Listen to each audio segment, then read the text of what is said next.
When I was 14, I was molested by somebody that I went to church with.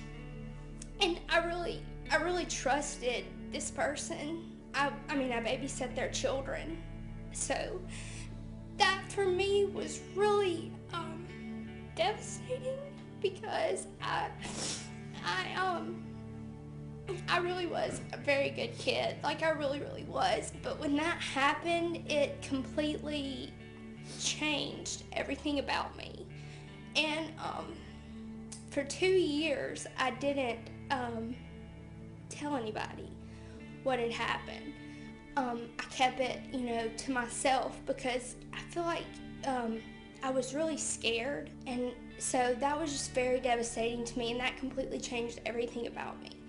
Who I was, how I thought, what I did, where I went, who I hung out with.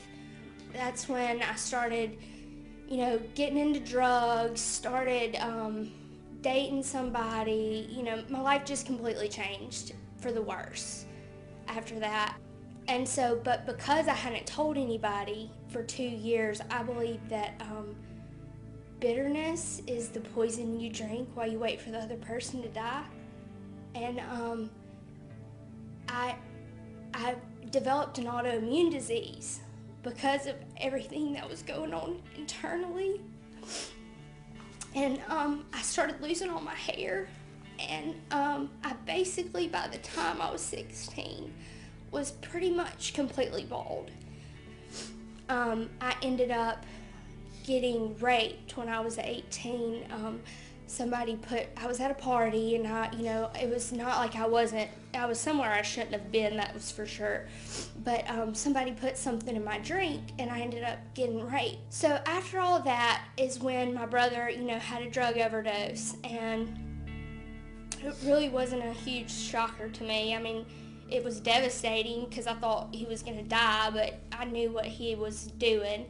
And he ended up moving home, and we continued to party together. And then it got to the point where my parents, were thinking he was okay and realized he wasn't. And that's when my parents decided it was time for him to go. And the day that my dad was gonna kick him out of the house, my dad led him to the Lord.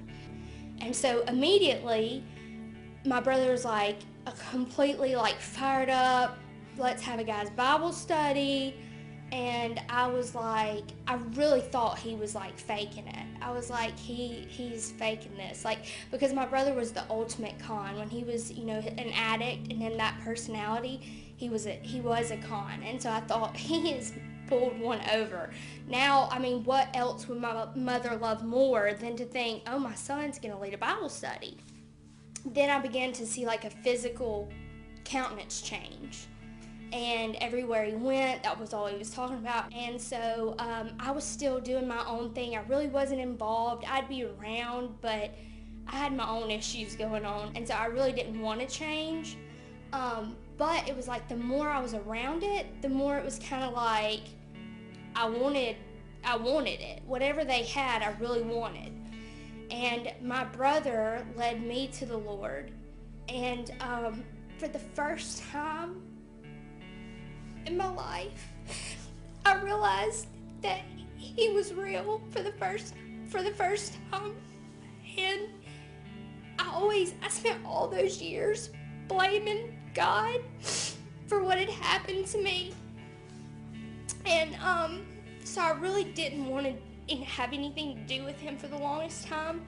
But I finally realized that day that he was with me the whole time, and I couldn't feel him with me because I wasn't allowing myself to. I spent so much time being angry at him when I should have been angry at the devil for taking those things from me. It really was probably the most amazing day of my life.